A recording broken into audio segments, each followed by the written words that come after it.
Not to stress you out even more, but our second exam is only 2 weeks away. Yes, Ellie, 2 weeks. 2 weeks. So you'll be getting a study guide later today for that exam, so be on the lookout for that. Second exam, again, is not cumulative, so only what's on that study guide is what you will be assessed on. It's the exact same format, length, all that sort of fun stuff as exam number one.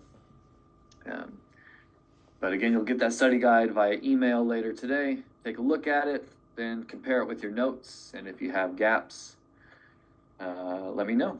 Come into office hours, send me emails, stick after class to ask questions, all that sort of fun stuff. And the second exam will be 2 weeks from today in class. Unless we're online again, in which case we'll just pivot from there. Hopefully you can see, hopefully my big fat head is not in the way of the QR code. If it is, let me know and I can send you the link.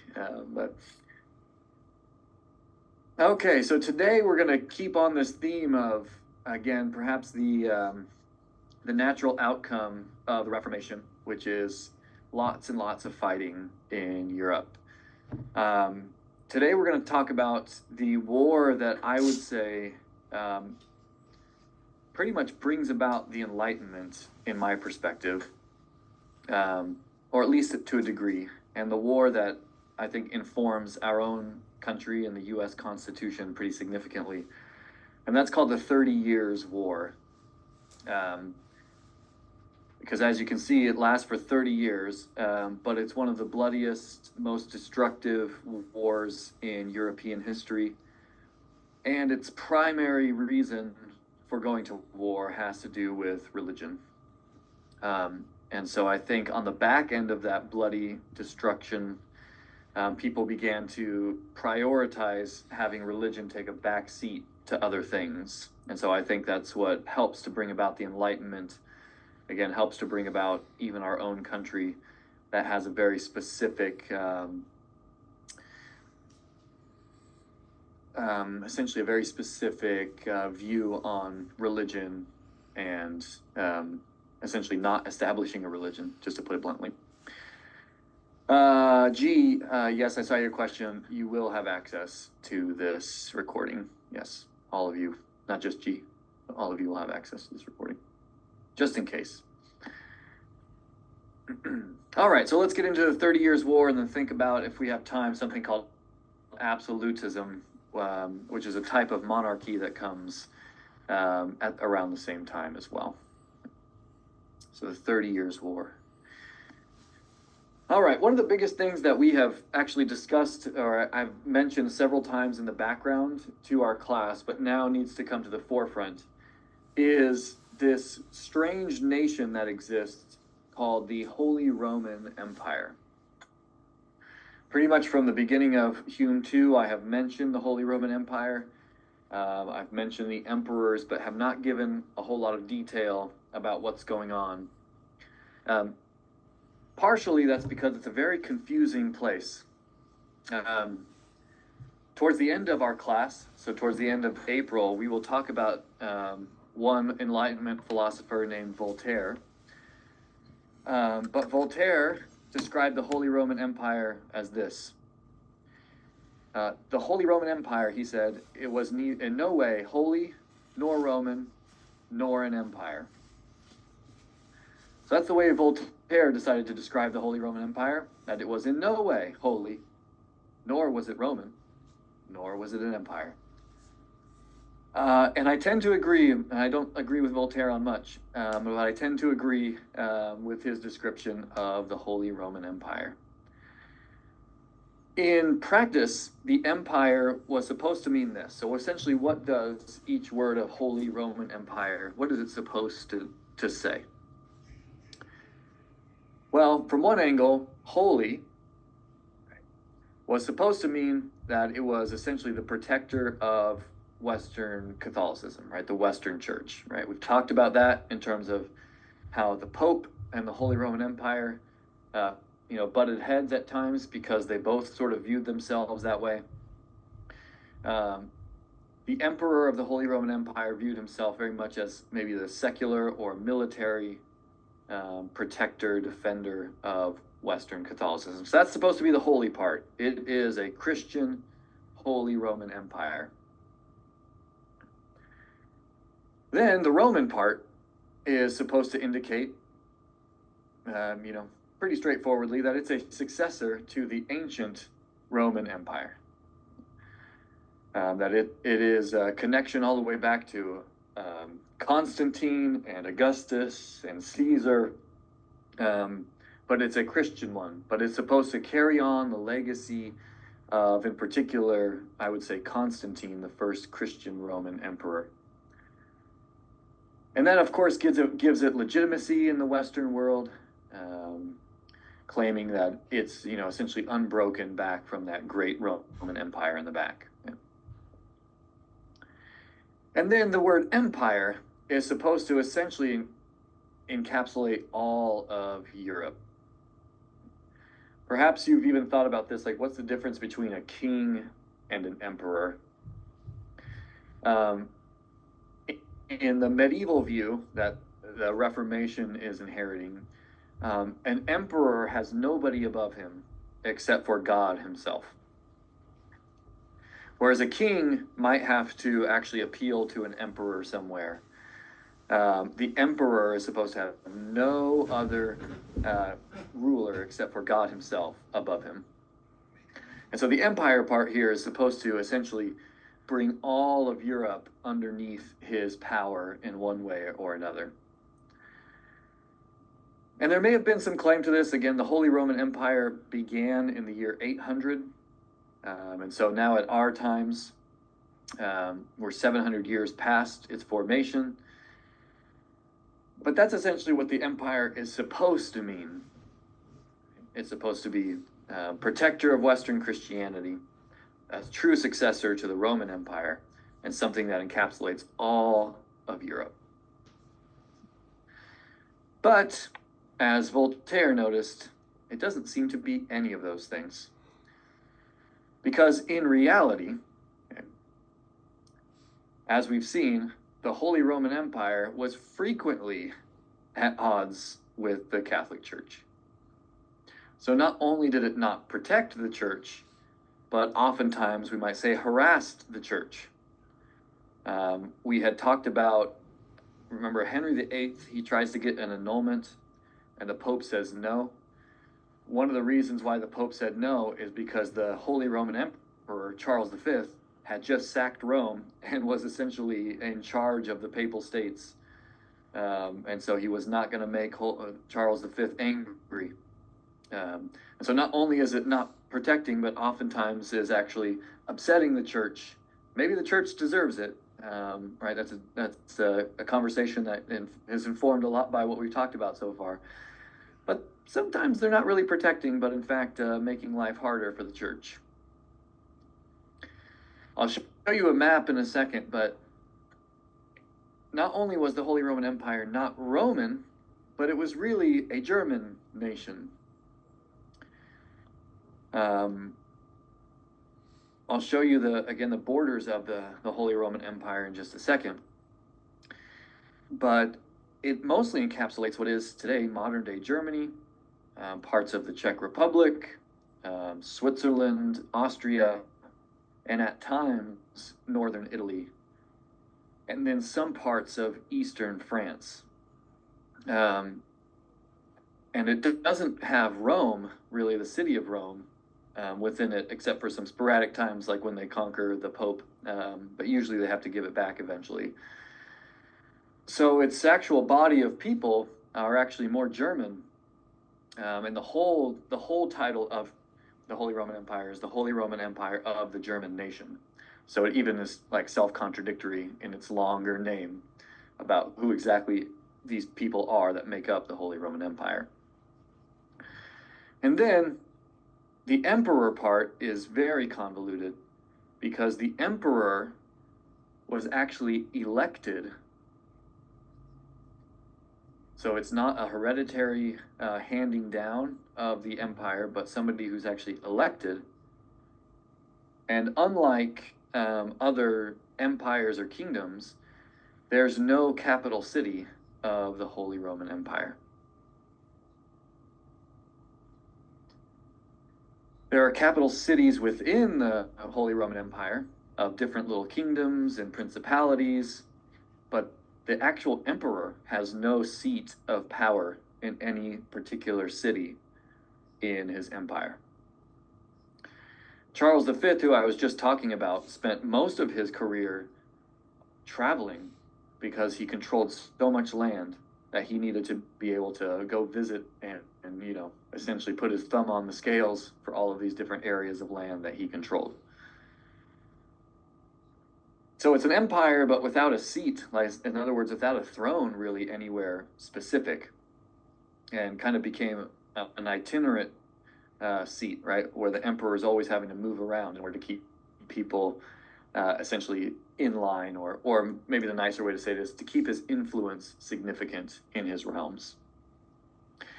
And that's the only caveat that I would add to all of this, is although it doesn't really fit any of those things, the Holy Roman Emperor, as we've seen, still had significant influence in Europe, and at times could wield significant power.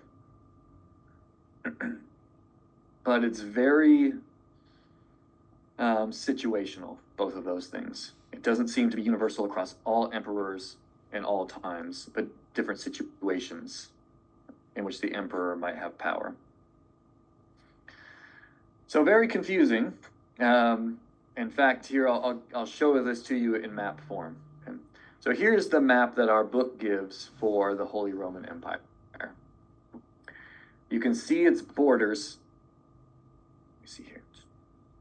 Are these purple lines here. Okay, maybe you can see it's a little difficult, but you can see the purple line cutting across several countries. And then the same thing just across, right, scooping out Venice, which was independent, and coming back again up. So that's the Holy Roman Empire, right? You can see the title of it right there in the middle. This map is showing us the religious dimension of the Holy Roman Empire, right, which I'll bring up in just a second. But what it hides is it makes it look like the Holy Roman Empire is very united and one cohesive unit. Whereas if you actually zoom into it, here are all the different principalities in it. So here's all the different leaders within the empire. So again, you don't need to know any of those, except for hopefully you can see most of the borders and colors.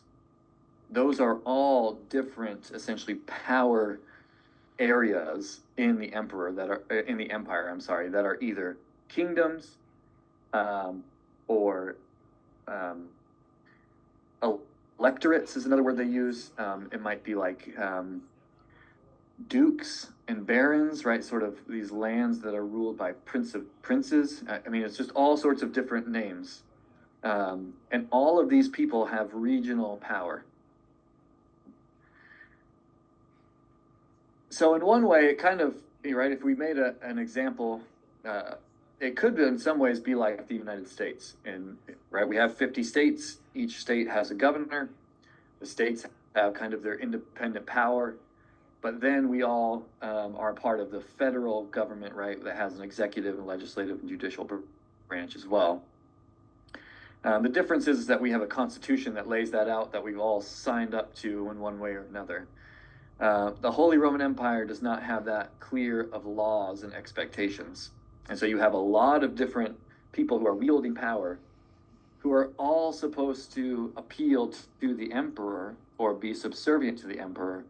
But really that line is much fuzzier in the Holy Roman Empire than it is in the United States.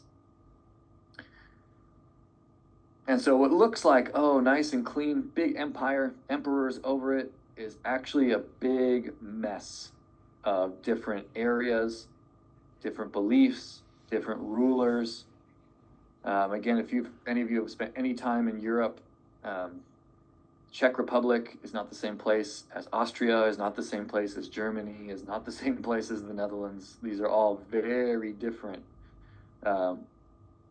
places, different languages, different expectations, and yet they're supposed to have an emperor over them. Anyone have any questions about that? It's very confusing, and that's where we have to leave the confusing at.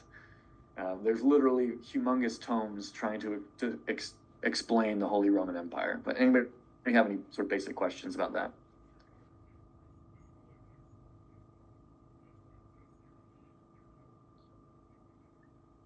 Okay, well, to set our scene a little bit more, by the Renaissance, the Holy Roman Empire was essentially under the control of one particular family that kept getting elected. Okay, so these people are getting elected as emperor, but it seems to be going to the same family. And that family is right there in the middle, the Habsburgs. The Habsburg family. Again, some of you have probably heard of the Habsburgs if you've ever been to Austria, particularly the city of Vienna. There are huge palaces still there that are called the Habsburg palaces. But the Habsburgs were very strong in their Catholicism. Just really strong Catholics. So as the Reformation continues, right, talking about Charles V, the Habsburg ruler, he was very strongly Catholic as the Reformation is beginning. His aunt is, Henry VIII's first wife, if you can remember that, Catherine of Aragon. And so there's Catholic Habsburgs all throughout the early modern European world. And they're going to be kind of the last family of Holy Roman emperors. They will actually stay on the throne until the Holy Roman Empire ends, when Napoleon dissolves the Holy Roman Empire in 1806. And we will talk about that pretty much as the very last thing that we talk about in this class.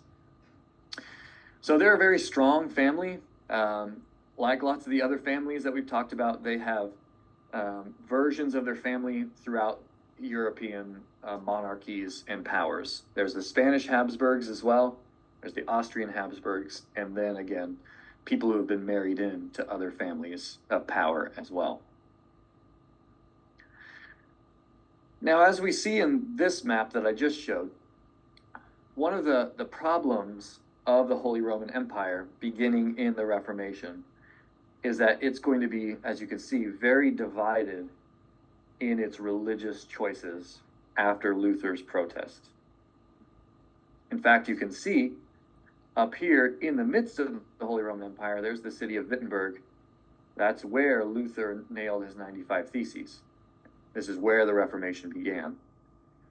Or, if you can see, here's the city of Geneva, right? Calvin's land. Here is the city of Zurich, Zwingli's place of Reformation. And so the big three come within the Holy Roman Empire as well. And so during the Reformation, the empire was extremely divided. Right? As we saw in that last map, though, I'll describe it here, is in the northeast, right, where Wittenberg was, where now is modern-day Berlin in the northeast, that was the Lutheran side. Both the people and the political leaders chose Lutheranism.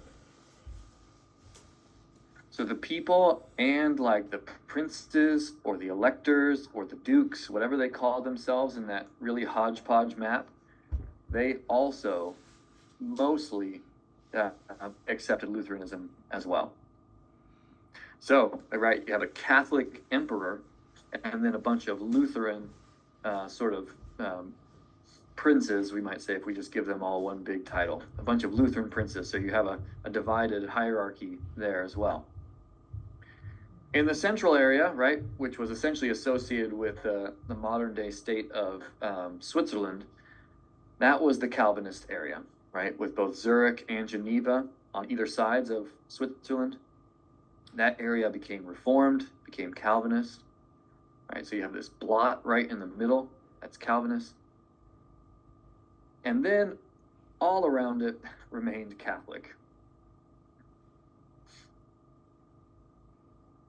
So again, now that I've said that, let's go back to this map real quick and see that play out. Right. Purple, Lutheran, green, Calvinist, all the rest, the red is Catholic.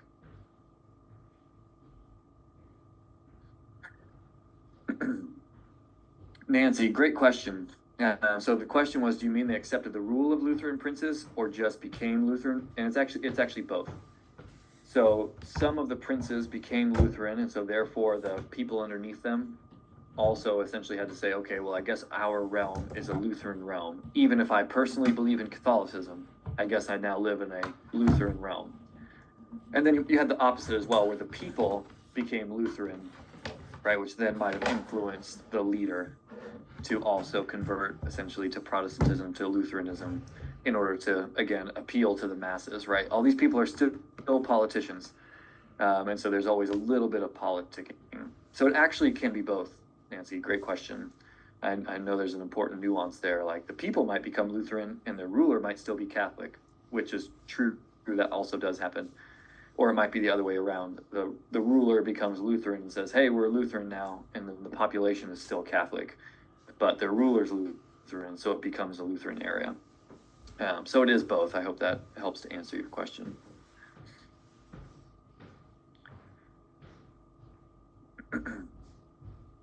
Now, as we saw on Monday's class with France, that had a significant, Protestant denomination, or the Huguenots in France, it caused, a lot of fighting, wars for 20 years until there was some version of toleration that came. We saw that the Puritans of England decided just to flat out leave and try to form new godly communities in America. The Holy Roman Empire tried to address the issue of religious issues as well, actually in the middle of the 16th century. So fairly early, about the same time that the Council of Trent is happening. The leaders, both Protestant and Catholic, in the Holy Roman Empire, issued this essentially treaty that we now call the Peace of Augsburg. The treaty tried to essentially solve this issue of religious differences by kind of having a motto, and this is what scholars use and people during the time also use to essentially summarize what happened. And here's the Latin, which is Cuius regio, eius religio. This is the Latin summary of what was happening in the Peace of Augsburg. But what that says in English is his realm, his religion. In other words, the treaty essentially stipulated that whatever the religion of the prince or duke or whomever who rules that area, whatever religion that person chose, that gets to be the religion of his realm. So if one area is Catholic and then the next area is Lutheran, then that's the way it's going to be. Whichever, however the prince or duke or king of that area chooses, that's the religion of that area.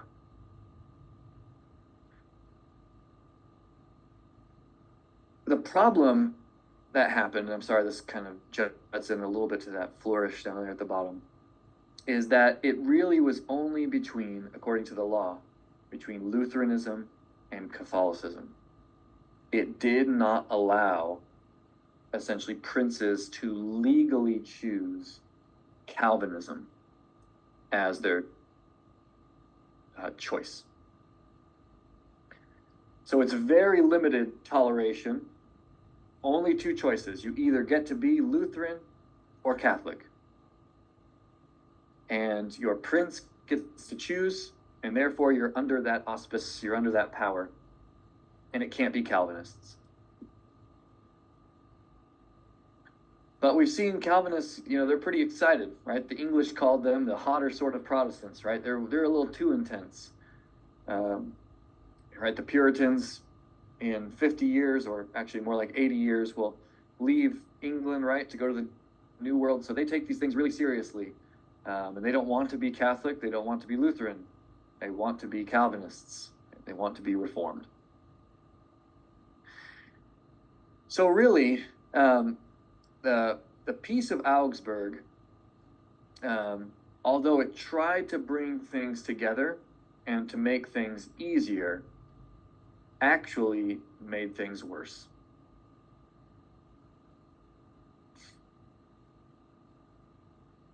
Again, it's somewhat similar to what I talked about with James I in England, where he wanted his authorized version. He wants to kind of set this middle way. But by doing so, he kind of makes everybody mad at the same time. Nobody's happy, and so everyone's mad. The Peace of Augsburg essentially did that as well. And the natural politics that was happening in the empire now had very specific religious dimensions to it.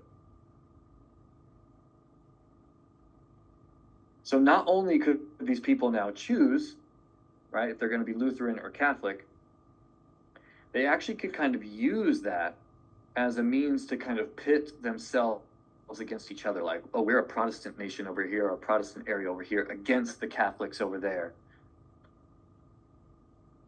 And so they would kind of divide themselves and side with each other in the this is all happening in the Holy Roman Empire, but they would essentially side with other, like Catholic rulers or like Protestant rulers. And all of a sudden, what was already very divided, right? Again, just think about this crazy map. It's already very divided, is now adding religion to one of the things that's dividing it. And people take, as we've seen, people take religion very seriously in this period.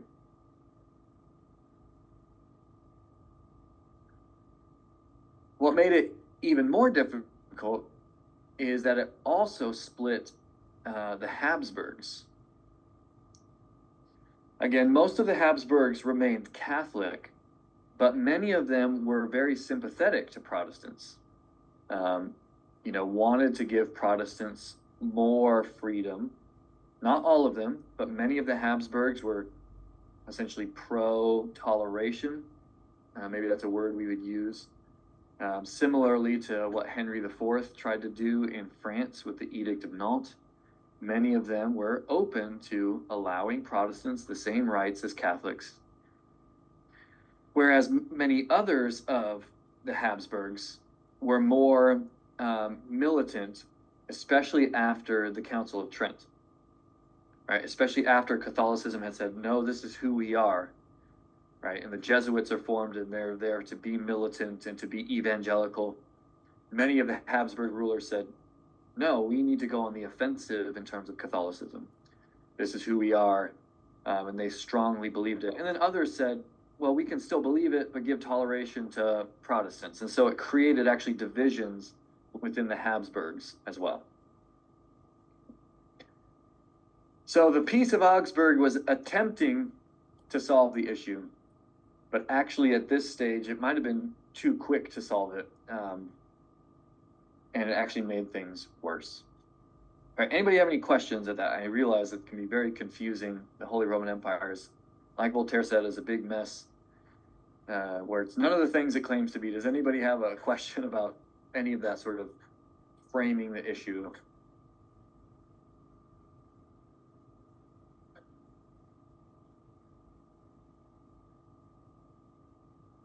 Okay, so here's what starts the 30 Years' War then. Peace of Augsburg is 1555. James in England becomes king in 1603. Right, so we're seeing some movement in the bigger political sphere as well. Jamestown is 1607. The Pilgrims is 1620. Right, so just kind of thinking about those things we've already talked about in the timeline. Around the time that all of that's happening, in 1618, a Habsburg king is essentially being set up to become the next Holy Roman Emperor. Okay, so that's why I say it's presumptive. A man named Ferdinand II, who is king of a place called Styria, which we now don't really have on the map anymore, but Styria is essentially southern Austria and parts of the northern parts of the Balkans on the modern map. He's a Habsburg, and he's essentially set up to be elected as the next Holy Roman Emperor. The problem with that is that he is strongly anti-Protestant. He had actually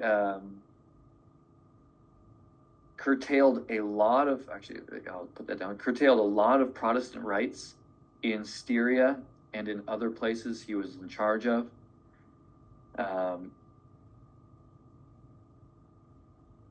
And people in the Holy Roman Empire who were Protestants were nervous, essentially, that Ferdinand, when he became Holy Roman Emperor, was going to do the same thing that he did to his other lands.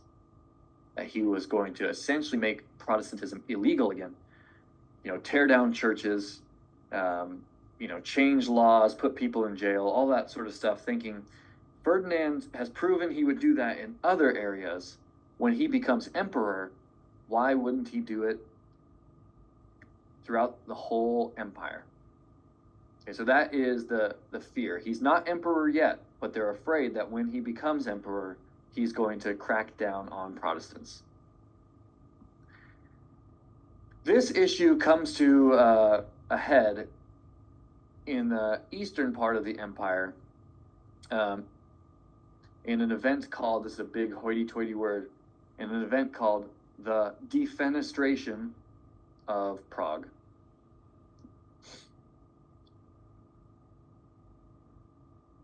Let me raise my own hand. Prague, if you haven't been there or don't know exactly where that is, that's in the modern-day Czech Republic.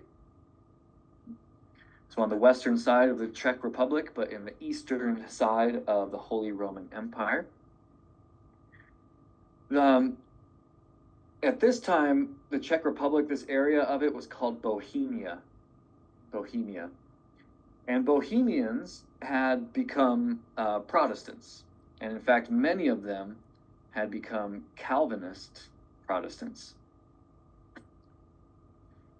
If you think back to my first Reformation lecture talking about Jan Hus, who was a Czech reformer early on, right, in the late 13th and early 1400s. The people of Prague had very much taken Jan Hus as kind of their own patron saint in some ways, right, but as an early reformer, so that then when they became Protestants, they were very strong Protestants. And in Prague, they were extremely nervous about Ferdinand II.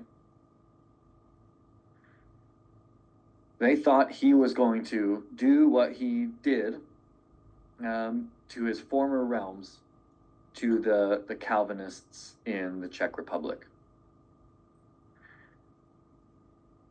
And so they asked essentially to have a meeting.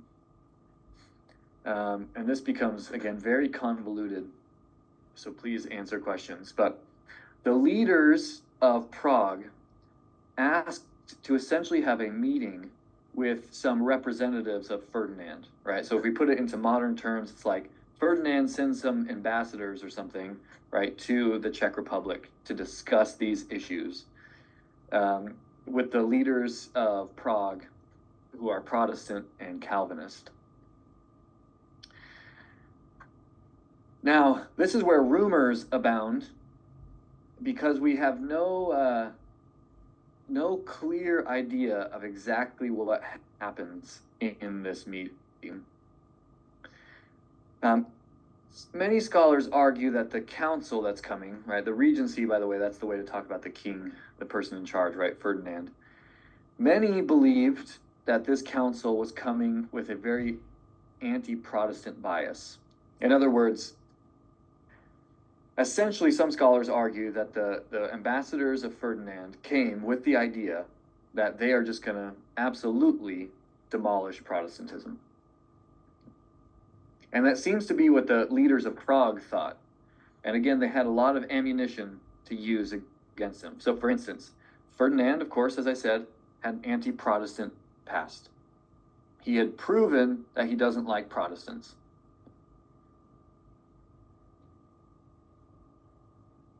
One of the ways that Ferdinand did that, not in the Czech Republic, but in other areas, is that he stopped allowing Protestants to build churches in his lands. Again, that's hugely important. Most people at this time still value their buildings significantly. It has deep meaning to them. And so to say you cannot build any longer is kind of a direct threat, at least from their perspective, on who they are. And then additionally, Ferdinand in other places, again, not Republic, but in other areas, had actually dissolved any of the ruling committees for Protestants in those lands. So a lot of these areas had essentially come up with, somewhat democratic committees to rule their areas, not just politically, but also religiously. And Ferdinand just said, all those are dissolved. None of them have power. This is going to be a Catholic area. So it's very possible that the rulers of Prague believed that these counselors were going to come in and say, yep, we are going to do all those things. We're going to not allow you to worship. We're going to stop you allowing to build churches, and you're going to have no power in these lands. We don't know what they actually said, but this is clearly what they viewed was going to happen. And so, in a crazy turn of events that brings about the 30 Years' War, whatever was said in that council, we don't know, but we do know what happened, which is the Protestant rulers of Prague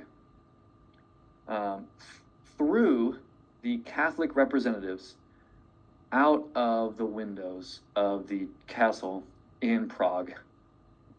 Just threw them right out the third-story window. And that's why this is called the defenestration. In German, the word for window is Fenster. So essentially this means the de-windowing, or the throwing out of the window of the Catholic counselors. So again, just to make this clearly, the Protestants grabbed the people, I'll show you an image of this, and threw them literally out the window. I think it's something like 50 or 60 feet. Okay, so it's not a 5-foot drop. Miraculously, all 3 people that were thrown out survived the fall. Again, we don't know how this exactly happened. Catholics, of course, will say God's on their side, right? Essentially, Catholics will write that angels flew down and carried them, so that they landed with safety on the ground. Of course, they didn't see any angels. They're just saying God sent his angels to protect them. Protestants will come up with another version, which is they fell into a big pile of horse poop. And that's what saved them, is horse dung. And that's literal. That's what probably happened is like very like action movie. They probably fell into a big pile of straw or trash, something that would have been very common in the streets of a big dirty metropolitan city like Prague. Whatever happened, they survived. And this moment, 1618, and the defenestration of Prague, is what begins the 30 Years' War. So here's a depiction of the defenestration. You can see over here on the right-hand side, right? You can see somebody's feet, poor guy, his feet already out, right? He's about to go. This guy's on the edge of being thrown out. And they're just grabbing this guy, right? And he's going to go out the window as well. So we really don't know, how they survived this fall. Don't don't even know what was said. We do not know literally what was said in this meeting because there's so many conflicting views of what was said. We do know the result, which is they got thrown out of a window. This is a random anecdote.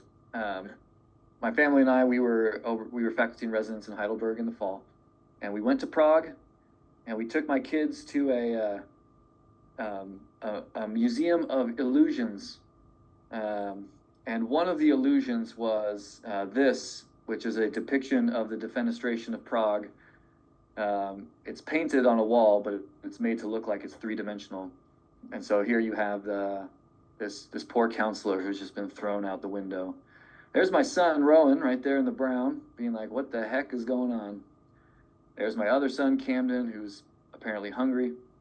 And my wife, whose forbearance is very long. She's got lots of patience for this little monster. So there we all are, wondering what in the world is going on in this defenestration of Prague. This is my daughter in the purple right here. She's staring at something else. But there we all are, and I thought, I have to take a picture of that. I know I'm going to teach this again at some point, so I have to take a picture. They had all the things in the world to put on, and they still painted something of these poor counselors being thrown out the window. Here is a modern image. I took this of Prague Castle. So you can see the gates here. This is still the capital of the Czech Republic. And so you can see the gates and the soldiers that then lead into the newer sections of Prague Castle. But this is what might be, the straw that broke the camel's back in terms of the eventual fighting. Maybe this was inevitable that they were going to fight at some point, but the defenestration was the final straw. The Protestants seem to have drawn first blood, literally, right, by throwing these people out the window. And now the Holy Roman Empire descends into war. Any questions again about that right now?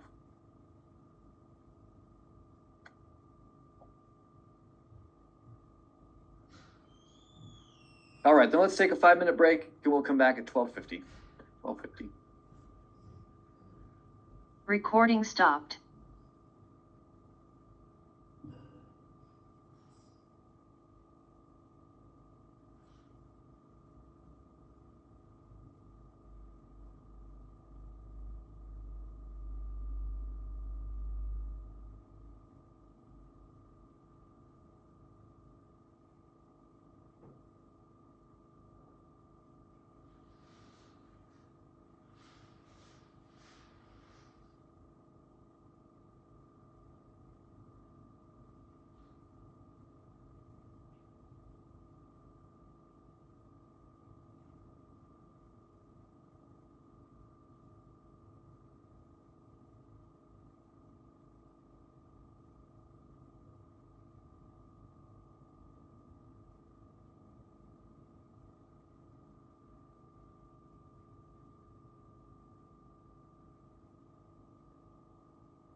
Recording in progress.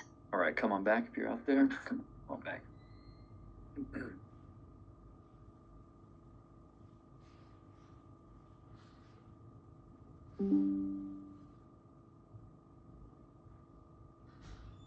All right, so the 30 Years' War begins in 1618, usually with the defenestration of Prague as the starting point. What the Protestants of Prague feared did almost immediately happen, because the very next year, in 1619, Ferdinand was elected as the Holy Roman Emperor. So again, in 1618, he's not the emperor, but they're nervous about it. And then what they are fearful of happens the very next year in 1619 when he is elected. And as you can imagine, after his counselors got thrown out a window, he was not going to be very nice to the Bohemians. And so, within the next year, as he begins to pull his troops together, he starts to fight back against the Protestants. And the first place that he has to start is in Bohemia. So in Prague, essentially, in the modern-day Czech Republic, he begins to absolutely destroy the people who were revolting against him. They had done some things that are even worse in Prague. They tried to essentially depose Ferdinand, so he was especially unhappy, right? When you throw out his counselors and then try to kick him off the throne. When he actually gains power, he is not inclined to be nice to the leaders of the Czech Republic. And so he crushes the revolts in Bohemia, and is not very kind to many of the so-called, maybe we would say, revolutionaries at this stage. But now all the underlying divisions essentially just become outright hostilities against each other. And the empire, the Holy Roman Empire itself, begins to take sides. Are you going to side with the Catholic Habsburgs? Or are you going to sort of join a more loosely defined Protestant side of the equation? At this stage, there's no sort of singular person like the Habsburgs that would have really, solidified the Protestants. They're a little bit more hodgepodge than the Catholic Habsburg side is. But all of the princes, the electors, all of these areas start to take sides, whether you're going to be on the Catholic Habsburg side or on the Protestant side of the equation. And early on, the Habsburgs make some pretty significant victories. The biggest one, again, is still in our area. It actually changes the map of Europe. When Ferdinand puts down the revolts in Bohemia and essentially pushes out all the he actually just essentially annexes Bohemia, and it becomes essentially a part of his larger Austrian kingdom. I know this is so confusing, but remember, the Holy Roman Empire is a big hodgepodge.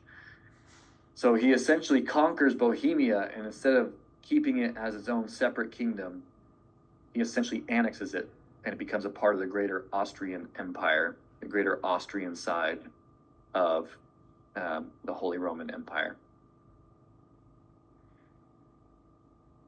And he really tries to build up the connections between himself and the kings and queens in Spain.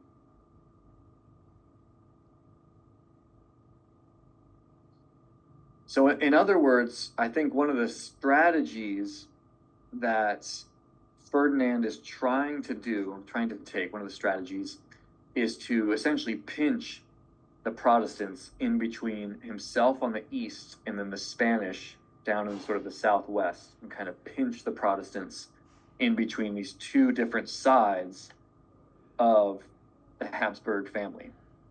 Because the Spanish kings and queens are Habsburgs, and now the emperor is a Habsburg. So they're really trying to pinch the Protestants in between the two. However, this started to bring in some of the other nations around Germany, other places that had chosen sides in the Reformation.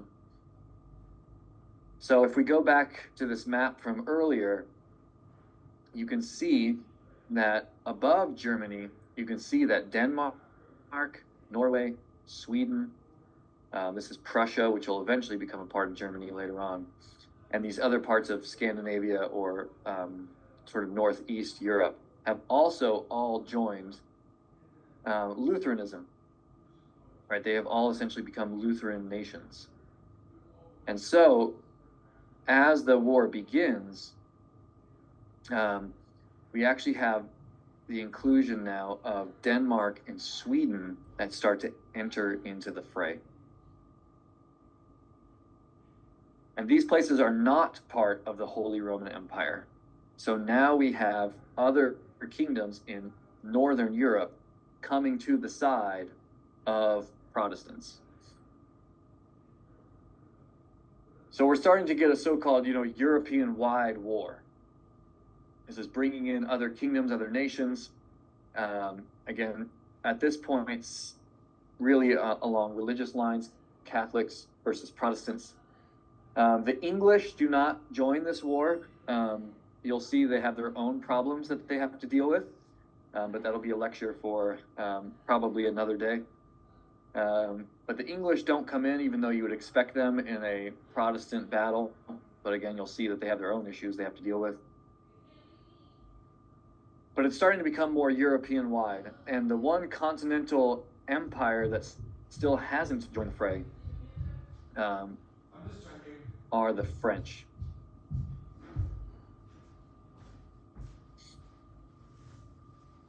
And the French do come in to the war, but they make a very surprising choice.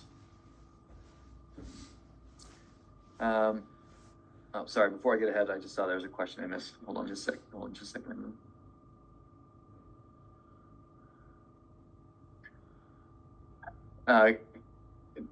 And this is a good question because of, so it's all about with the Kingdom of Bohemia being absorbed. One of the things that, again, I'm sorry, this is so complicated, but in the Holy Roman Empire, the Habsburgs were kind of hereditary monarchs of a kingdom in the Holy Roman Empire called the Kingdom of Austria. So what Ferdinand did was he annexed the Kingdom of Bohemia to become a part of the Kingdom of Austria, essentially part of his hereditary lands.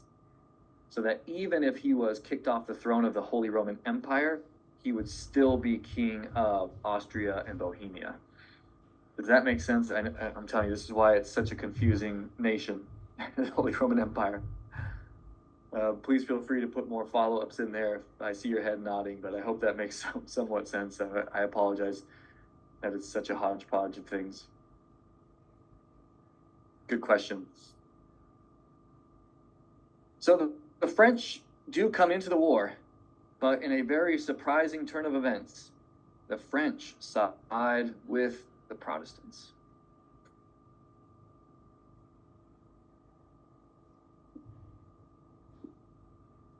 And this is a major political calculation because the French monarchs are strongly Catholic, but they are also strongly anti-Habsburg. So they essentially had a choice to make. Do we side with the Catholic Habsburgs, or do we side with the Protestants against the Habsburgs? And they chose, let's side with the Protestants so that we can minimize or weaken the power of the Habsburgs.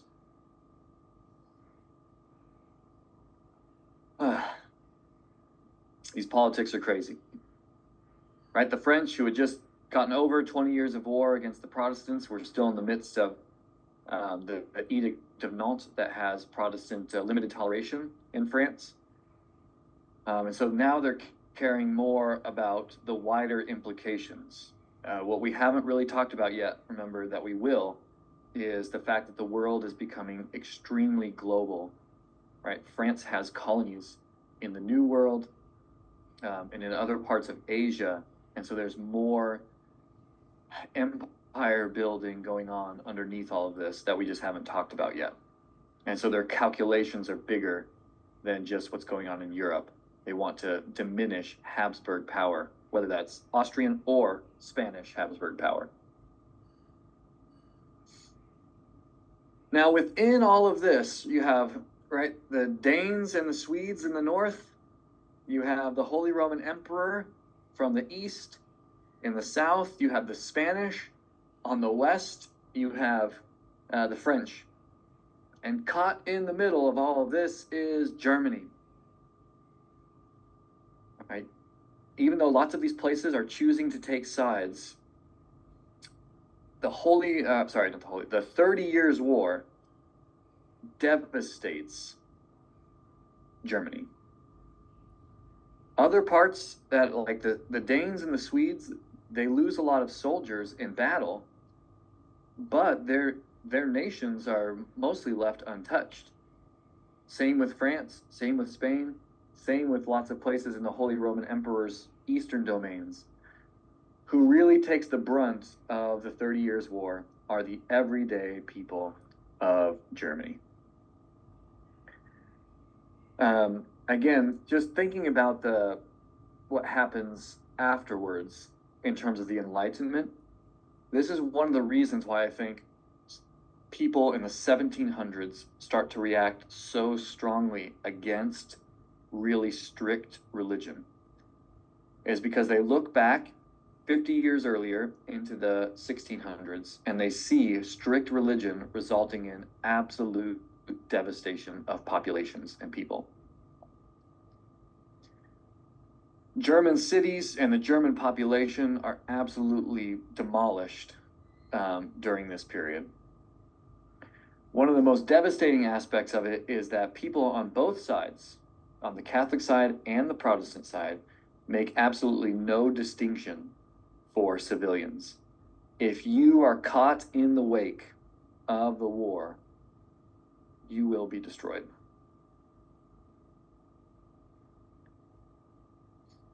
Absolute devastation for just everyday people who are not taking up arms against each other, who are usually avoided in war in Europe. Not always, but usually avoided.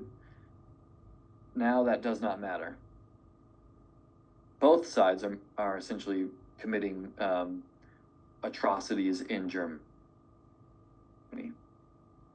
As the war continues on, and as you see, it's 30 years long, one of the things that happens simultaneously is that the plague comes back. So to make matters worse, the bubonic plague comes back in mass during this time.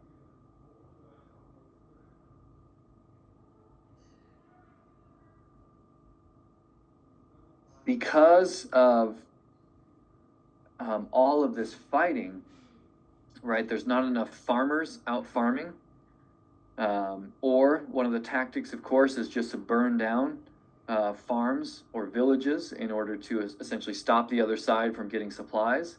So you have, like whole crop cycles that are lost. And so people start to starve to death as an after effect. It's almost like the Great Famine and the bubonic plague came back at the same time, although not quite for the same reasons. So ultimately, in the fighting over the 30 years, about 8 million people died in the 30 Years' War. So again, kind of thinking about that broadly, about 8 million people died.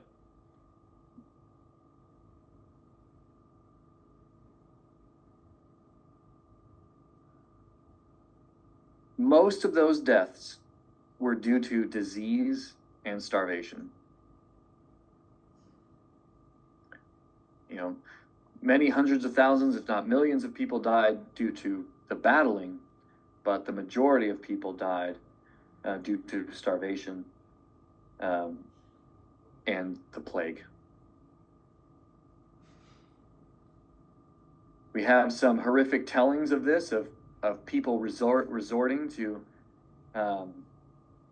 eating animals that they don't usually eat, like cats and dogs, starting to be eaten because there's just simply not enough food. There's even one, well, not just one, but there's one famous telling that says that people started resorting to cannibalism because of the sheer shortage of food. Things became that bad. It's hard to tell if that's true or not, but it's at least out there that things are so bad that people are resorting to cannibalism.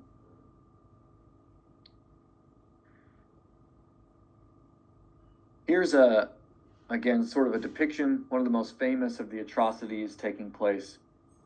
But this image is essentially called the hanging tree.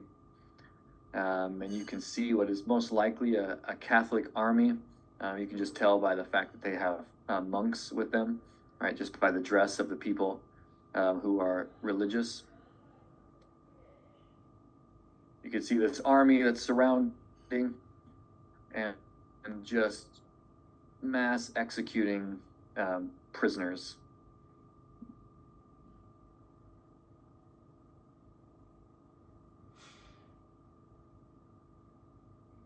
And so this is just one of a series of depictions from around the same time of the devastation of the 30 Years' War, particularly people against each other, essentially, in this side of the, sort of mass executions. You can see somebody who's about to go up the hanging tree right here, who's bowed down and perhaps either recanting, like saying, I recant, I become a Catholic again, but that didn't really make a difference. They recanted their Protestantism and were still hung to death. And there's the opposite side as well, of Protestants against Catholics.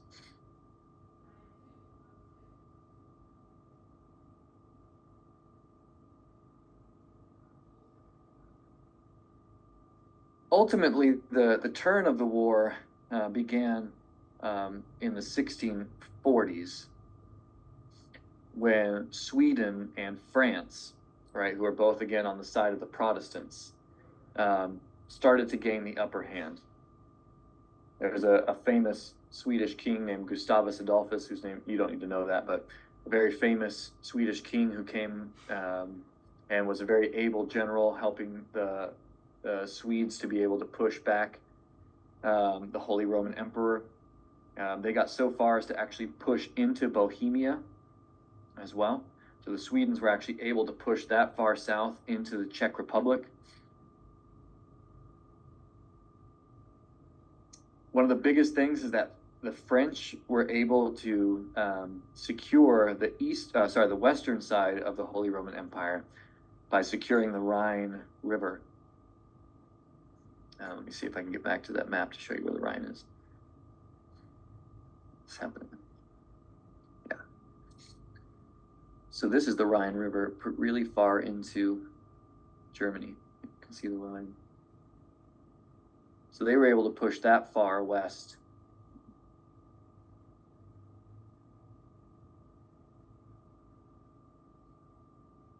And then out of nowhere, another group from the south comes in to help, and that is some kingdoms down in modern-day Romania, in a place called Transylvania. They start to push from the south upwards. So now, instead of the Habsburgs pinching Germany, now you have the Swedes, the French, and the Transylvanians from the south essentially pushing the Habsburgs in.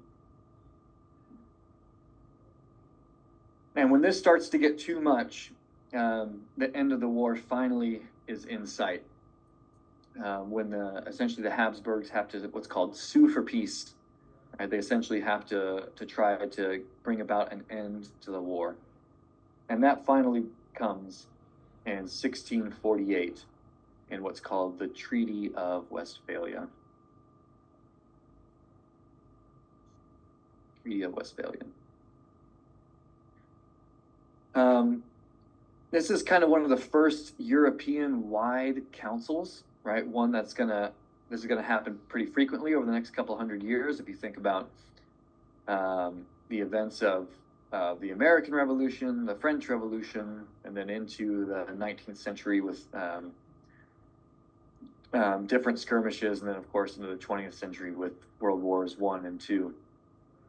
But this is essentially where a group of representatives from all of the major nations came together to essentially decide what to do after the war, right? Make a European-wide decision of what to do next. One of the biggest things that it now had to accept, it essentially had to accept the Reformation as a reality. That the Habsburgs had to accept that Protestants were here and they were here to stay. And Protestants had to do the same for Catholics.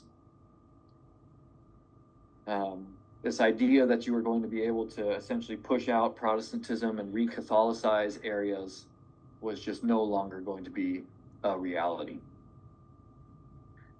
This also led to the decline of Spain, essentially, as a world power in many ways.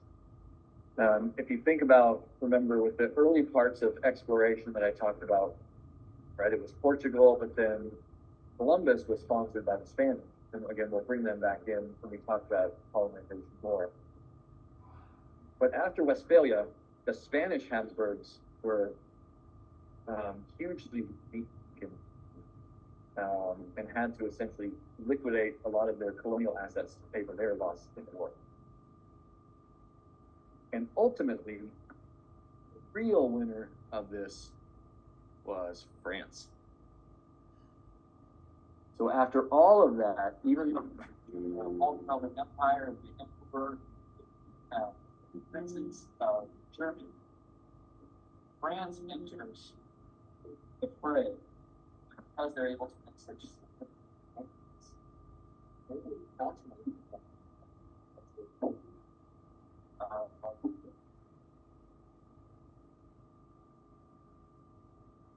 the borders have expanded, the colonial reach has expanded,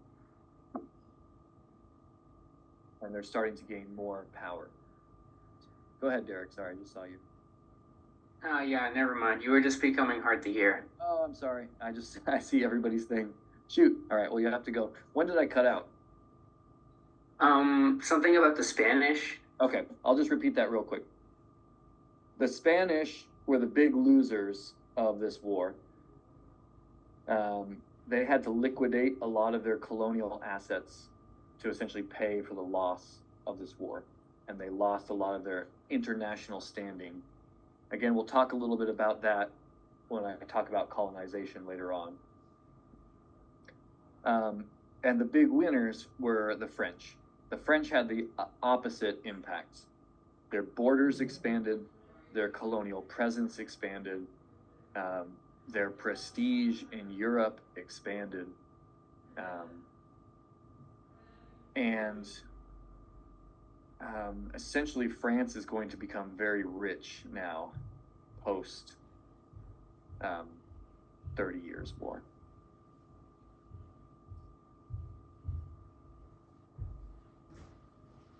So all that to say, hopefully if you re-listen, you'll hear it twice.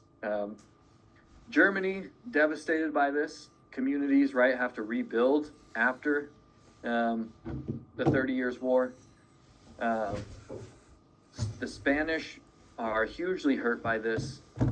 The Holy Roman Emperors are at least morally hurt by this, right? Whatever sort of influence they had has now been diminished even further. And now we're going to kind of enter into this phase where the French and the British are going to take sort of preeminence in worldwide affairs. And in particular,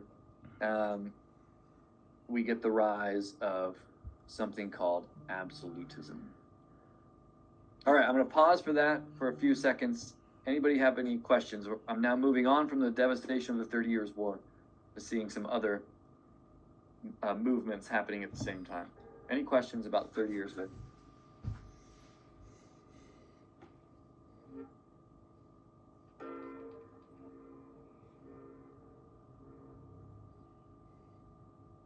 Okay. Well, coming at essentially the same time, and perhaps a reaction to all of this chaos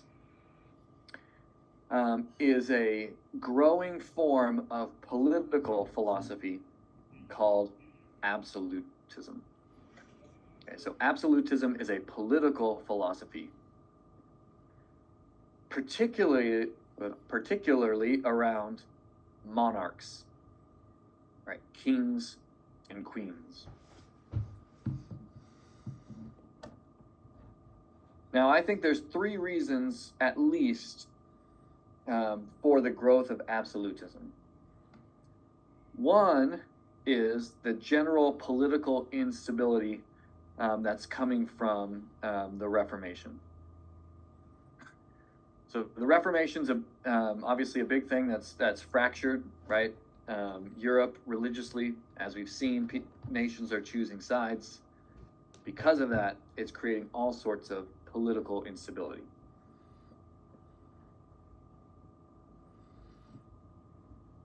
The other side of it is the religious diversity of Europe.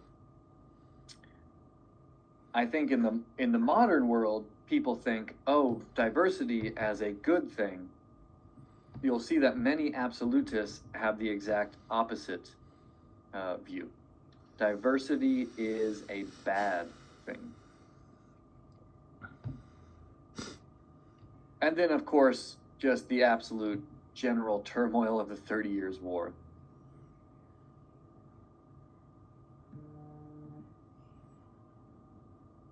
Even though the Reformation, right, has now been going for 130 years, if we think about Luther in 1517 to now, a lot changed in that 130 years, right? Tons. And I don't know, again, if it's just all of these things together, the Reformation and the way that it just divided up Europe, people just weren't ready for it.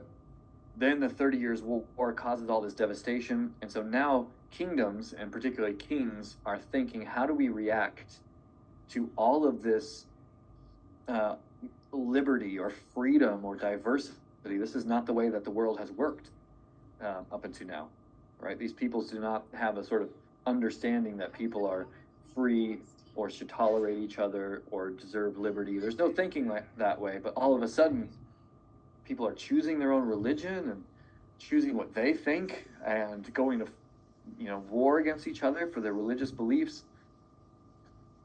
And so one of the reactions to all of this diversity is actually to re-centralize power.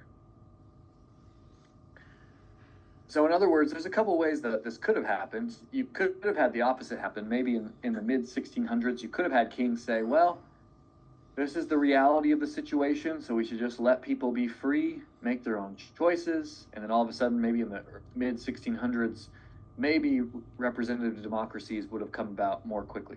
That's one way that it could have gone. But that's not the choice they make. Instead, they think we need to double down on centralized power. We gave these people too much freedom. And it really centers around the authority of kings, right? Royal authority.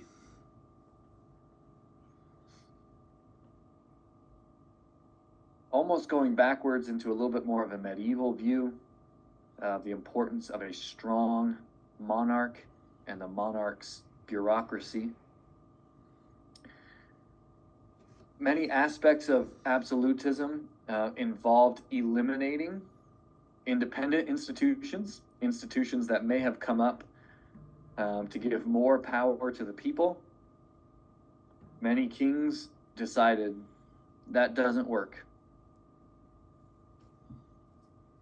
This is what happens when you let the Bohemians choose their own religion, is that you result in a devastating war. You can't give these people their own independent committees to decide on their own lives. That results in devastating war. So we have a centralized monarch. The next part of that is eliminating any type of independent committees or bodies that were functioning. Love you. Another major part of it is that the state would now control the social and economic life of the country again.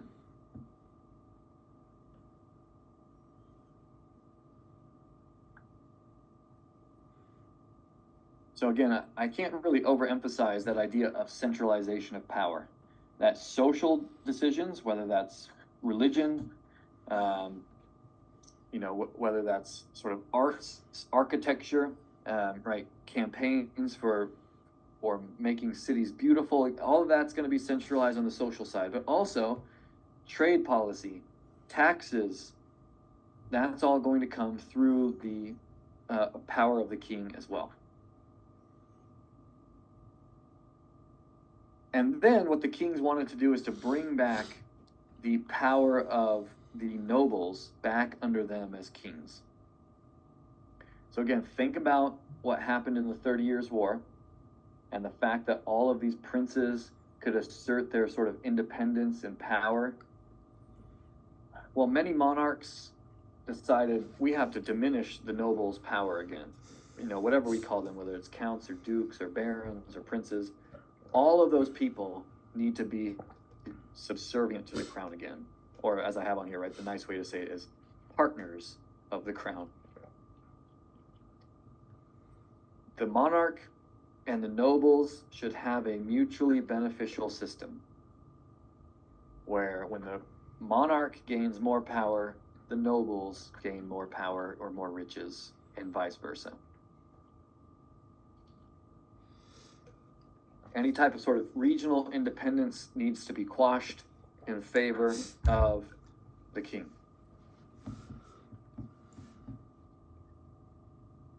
And there were some philosophies that came out of this, like, okay, what does this mean then?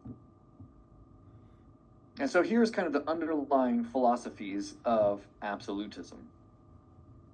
One is the highlighting of one we've talked about since the first day of class, really, and that is sovereignty. Re-establishing the fact that the king is sovereign over their areas. The king has absolute control in their area. Again, this is something that we saw that was growing in the Middle Ages. After the Reformation, perhaps it starts to wane, and many kings say the result of all of that is the devastation of the 30 Years' War. So that can't happen any longer, and kings start to reassert their sovereignty over whole areas. The second part, which now brings religion back into it, is something called the divine right of kings.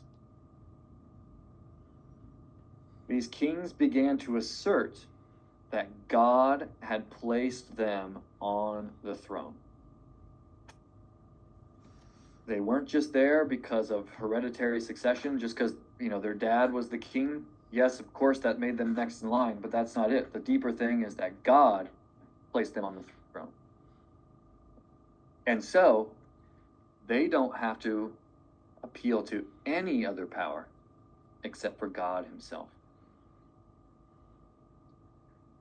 So even though they didn't start using the term emperor, they essentially all gave themselves, these absolutists, they essentially gave themselves promotions and said, nobody is above us, not even the emperor, not the pope. God himself is the only person above us. Which means we don't have to answer to them, we don't have to answer to the pope, we don't have to answer to the Holy Roman Emperor, we don't even have to answer to our people. God placed us here, and the only person we have to answer to is God. So we have the philosophy of sovereignty, we have the theology, let's say, of divine right, and then the final thing is the economic theory that supports this called mercantilism.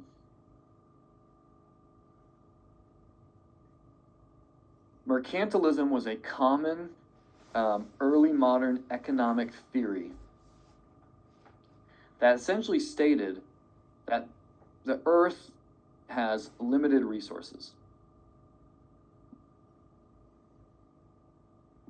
Every resource for a kingdom, right, whether, especially at their time, right, whether that's oil or gold or silver or gunpowder or, wheat, all of that is limited. So, nations can only grow at the expense of another nation. So, to put this a different way, there are some economic theories that state, right, nations can kind of rise together, right, as maybe economies across the world grow. Nations can grow at the same time, whether it's England or France or India or Australia or Kenya. It doesn't matter. Whatever nation, they can all grow together. Mercantilism does not believe that. Mercantilism essentially says that for France to grow, some other nation has to contract. For every growth over here, there is an opposite side for another nation. So that means that resources are limited and they're in competition. And so absolutists essentially believed in, this is oftentimes put under the umbrella of economic protectionism. Nations need to favor their economies over and against other economies. They need to protect their economies. And that naturally results in the destruction, the hurting, I don't know what word exactly to use here, but the contraction of other economies. This is partially, again, all of these things are always more complicated than I have talked about them, but this is partially what leads places like France and England and Portugal and the Dutch to continue to grow their colonial colonies, their colonial holdings. Because if the earth has finite resources, these nations viewed themselves as needing to get as much of it as they possibly could so that they would have more and another nation would have less. And so again, during this time, and we'll have a whole lecture on colonization, but this is when these nations like the English, the French, the Dutch in particular, start to really expand exponentially throughout the whole world outside of Europe. Whoever has more resources is going to win in the long run. And they need to be able to gobble up as much as they can and to control it, because then they can grow and others can essentially decrease. So in reaction to all of this craziness, one of the responses is kings try to gain more power. The lesson was, we gave too much freedom. We need to take that away. The too much freedom resulted in 8 million deaths. King said, we need to control this again. And that's where we'll stop for today. All right, stick around if you have questions. Otherwise,